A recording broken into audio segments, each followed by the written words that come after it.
Slava Isusu Christu. Сегодня 10 августа отмечаем праздник Святого Лаврентия, диакон и мученик III века. Он служил в Римской церкви как диакон и поэтому заботился о бедных и о материальных благах церкви. Уже написано в Деяниях святых апостолов, что апостоли собрали 7 диаконов, чтобы поручить такое поручение заботиться о бедных. Так делал святой Лаврентий в III веке, во время римского папы Сикста II. В это время Кесар Валериан начался гонение за христиан, и он убил римского папу Сикста II и других диаконов, которые были с ним. Не поступил так со святым Лаврентием, потому что он хотел для себя эти мужества и блага церкви, знал, что Лаврентий заботился о них и дал ему 3 дня, чтобы он выдал ему все это. Святой Лаврентий поступил мудро и взял с собой бедных и сказал: вот, это настоящее сокровище церкви. Валериан принял это как издевательство и дал ему мученическую смерть. Поэтому сегодня отмечаем праздник Святого Лаврентия, и известно с этим.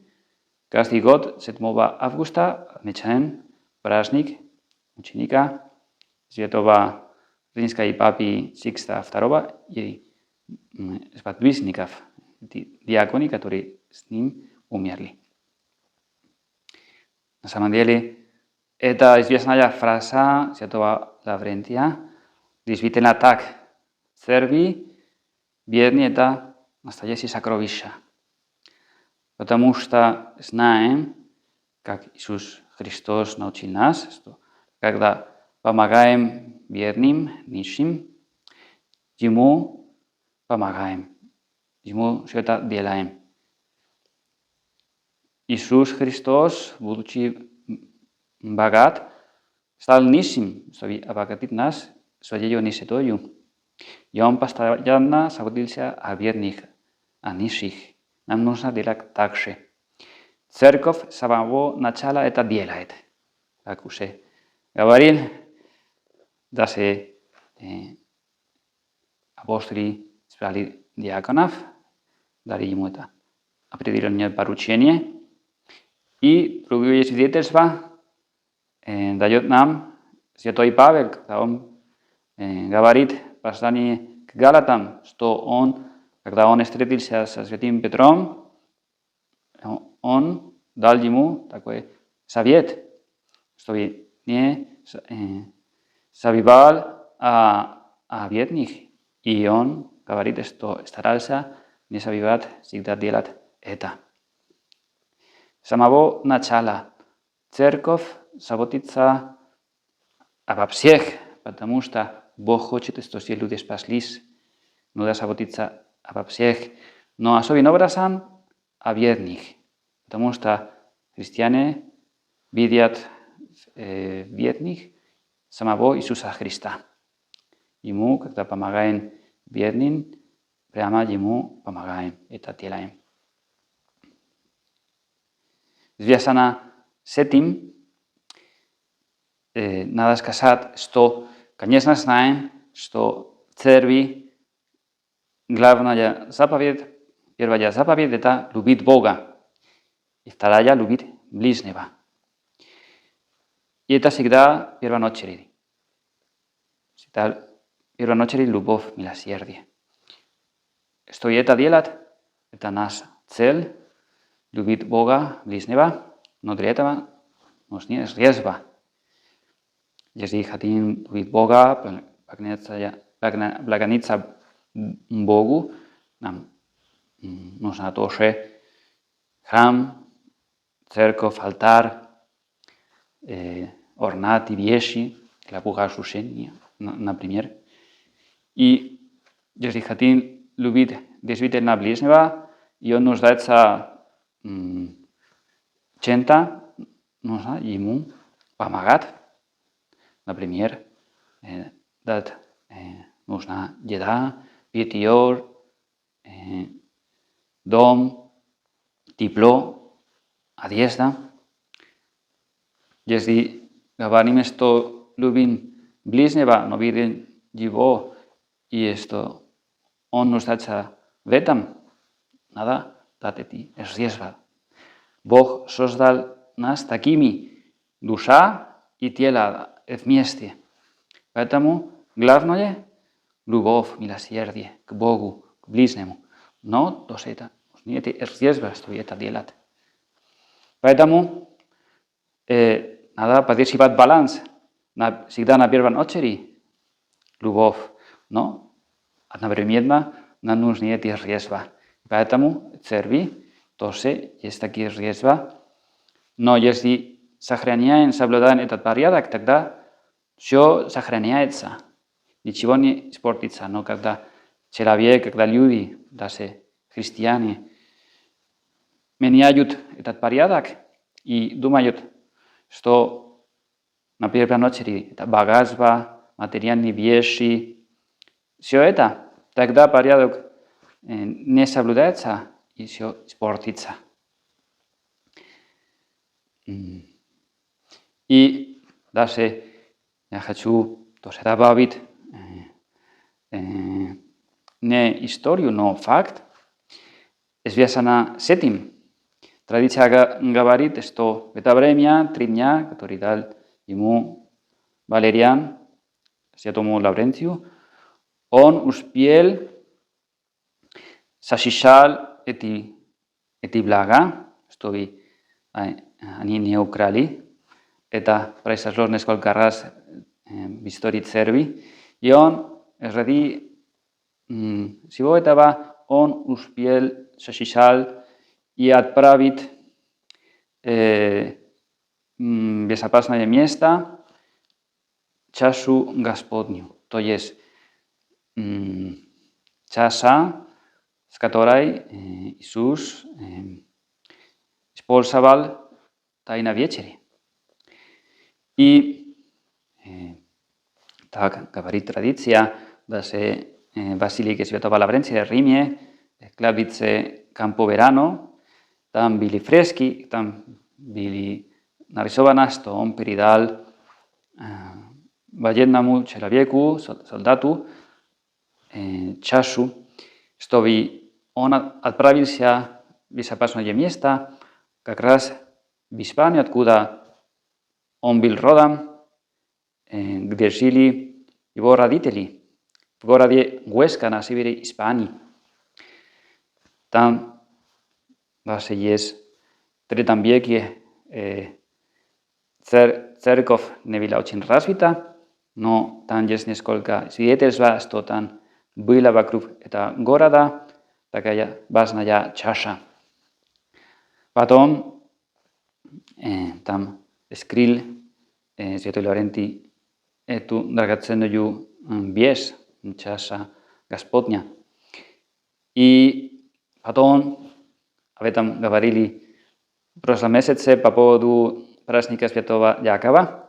Потом во время войны в Испании с арабами христиане отправились на север, тоже с ним взяли эти драгоценные вещи, предметы, особенно мощи мучеников, чтобы они не потерялись. Среди них этот предмет, чаша Господня, и там скрылся.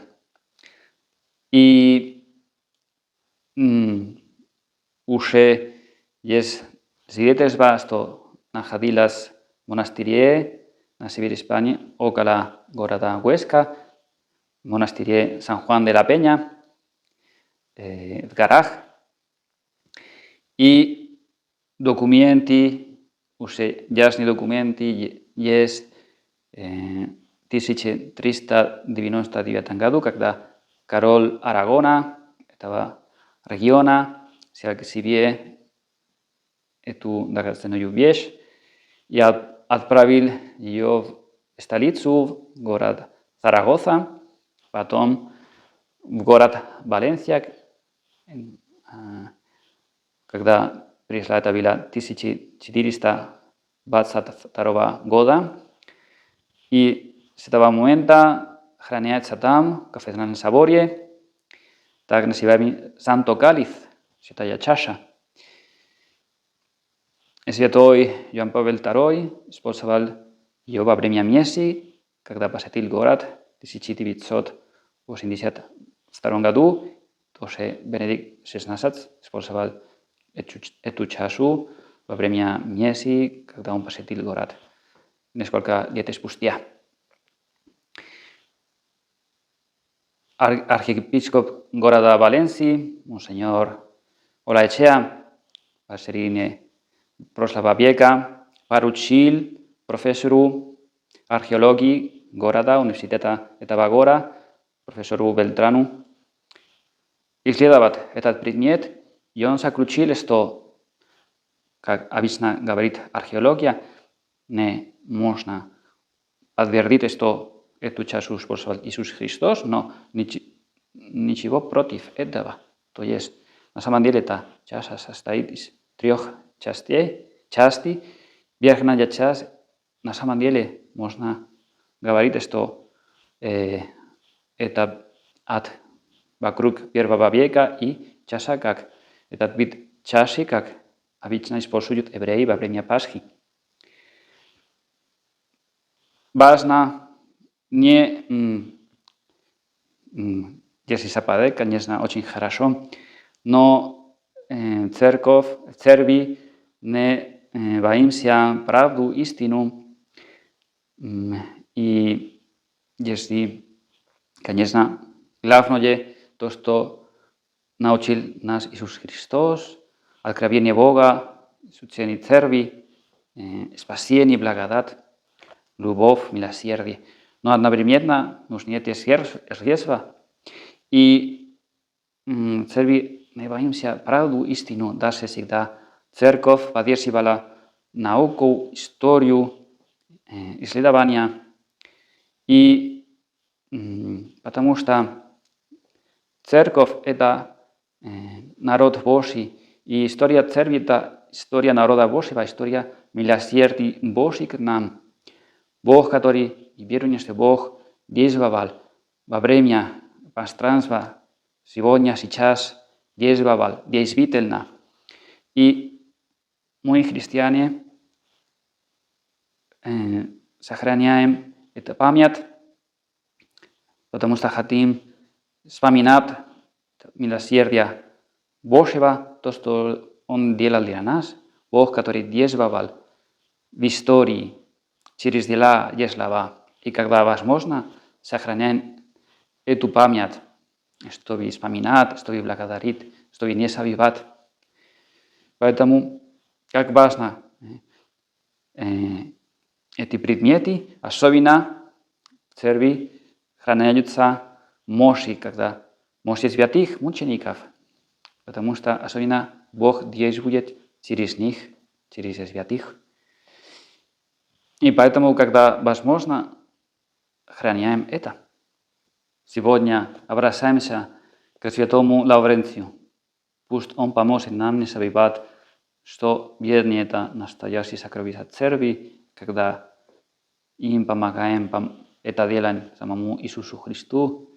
И тоже обращаемся к Пресвятой Богородице, Матерь Церкви, Царица апостолов, Царица мучеников.